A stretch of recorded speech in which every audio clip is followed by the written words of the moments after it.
जय हिंद दोस्तों। आज की जो चर्चा होगी वो सामाजिक व्यवस्थाएं पर चर्चा होगी और मैं आपको एक इन्फॉर्मेशन शेयर करना चाहता हूं कि भारत के समाज को अगर देखें तो उसमें सामाजिक समरसता की भावना बहुत कम है। आर्थिक स्थिति के अनुसार भी, सामाजिक स्थिति के अनुसार भी और धार्मिक स्थिति के अनुसार भी।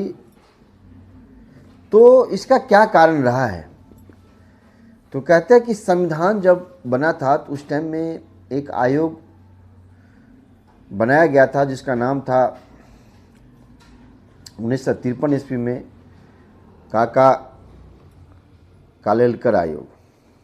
हाँ दोस्तों, काका कालेलकर आयोग बनाया गया था कि ये भारत में जो आर्थिक पिछड़ापन है, सामाजिक पिछड़ापन है, शैक्षणिक पिछड़ापन है और ख़ास करके जो ओबीसी वर्ग हैं, डिसाइड नहीं हुआ था कि ओबीसी वर्ग कौन सा है, कौन आएगा नहीं आएगा।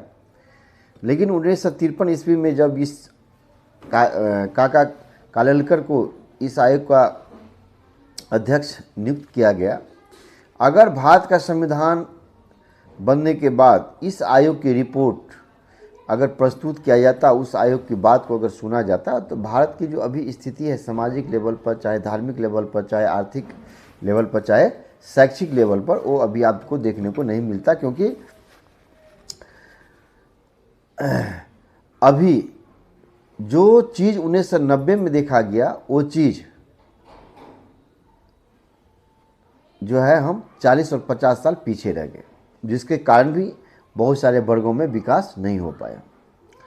तो कहते हैं कि ओबीसी आंदोलन की जो परिचर्चा की अगर हम बात करें तो उस व्यक्ति का नाम लेना बहुत अनिवार्य चीज़ है जो आज के डेट में जितने भी ओबीसी वर्ग हैं, जिनको सामाजिक रूप से, चाहे आर्थिक रूप से, चाहे शैक्षणिक रूप से अपने आप को उत्थान करने का, अपने आप को प्रगति करने का, अपने आप को समाज में बराबरी करने का जो मौका मिला है, उस व्यक्ति का जो प्रमुख योगदान रहा है वो रहा है दोस्तों, जिनका नाम है बीपी मंडल। हाँ दोस्तों, मंडल आयोग का नाम जाना होगा आपने, बिंदुश्री प्रसाद मंडल। 23 अप्रैल 1818 ईस्वी में उनका जन्म होता है। हाँ दोस्तों, 23 अप्रैल कहते हैं कि 1918 ईस्वी में उनका जन्म होता है और वो जन्म जब उनका होता है तो ये एक्चुअली मधेपुरा के मुरेरा गांव से बिलोंग्स करते हैं और ये बचपन से ही प्रतिभावान और एक ज़मींदार का बेटा रहा है। उसको सामाजिक काम करने में बहुत आनंद आता था, इसीलिए बहुत कम आयु में ही उन्होंने समाज के काम में जुड़ गए और सरकारी डिपार्टमेंट में भी जॉब करने लगे। और इतना ही नहीं, राजनीतिक में भी 23 वर्ष की अवस्था में उन्होंने प्रवेश किया और कहते हैं कि वो सबसे पहले काउंसलर बने और धीरे धीरे राजनीतिक दायरा बढ़ता गया और बढ़ते बढ़ते 1968 ईस्वी की अगर बात करें तो बिहार के 7वें चीफ मिनिस्टर बने। लेकिन दुर्भाग्य की बात थी कि वो लंबे समय तक नहीं रहे। मतलब ये समझिए कि मैक्सिमम 2 मंथ के अंदर ही इनकी सरकार गिर गई। वो शुरुआत में कांग्रेस से थे, बाद में वो समाजवादी दल की तरफ मुड़े।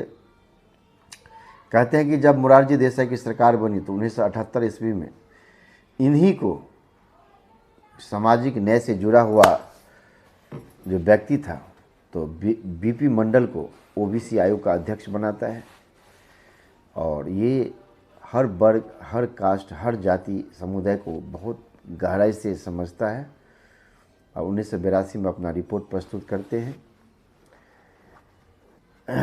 लेकिन दुर्भाग्यवश कि उसी साल उनका मृत्यु हो जाता है।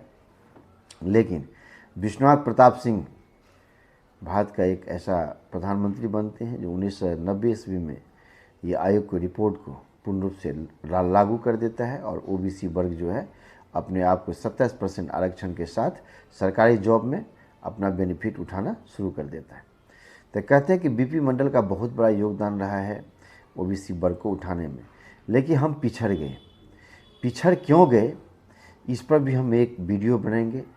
क्या आप जानना चाहते हैं कि ओबीसी वर्ग क्यों पिछड़ गया? अगर वो जानना चाहते हैं तो लाइक के साथ साथ कमेंट करें। ये वीडियो मैं नेक्स्ट वीडियो बना कर लाऊंगा कि क्या डिफरेंस रहा है कि हम आज के डेट में एसटी और एससी से भी पिछड़ते जा रहे हैं।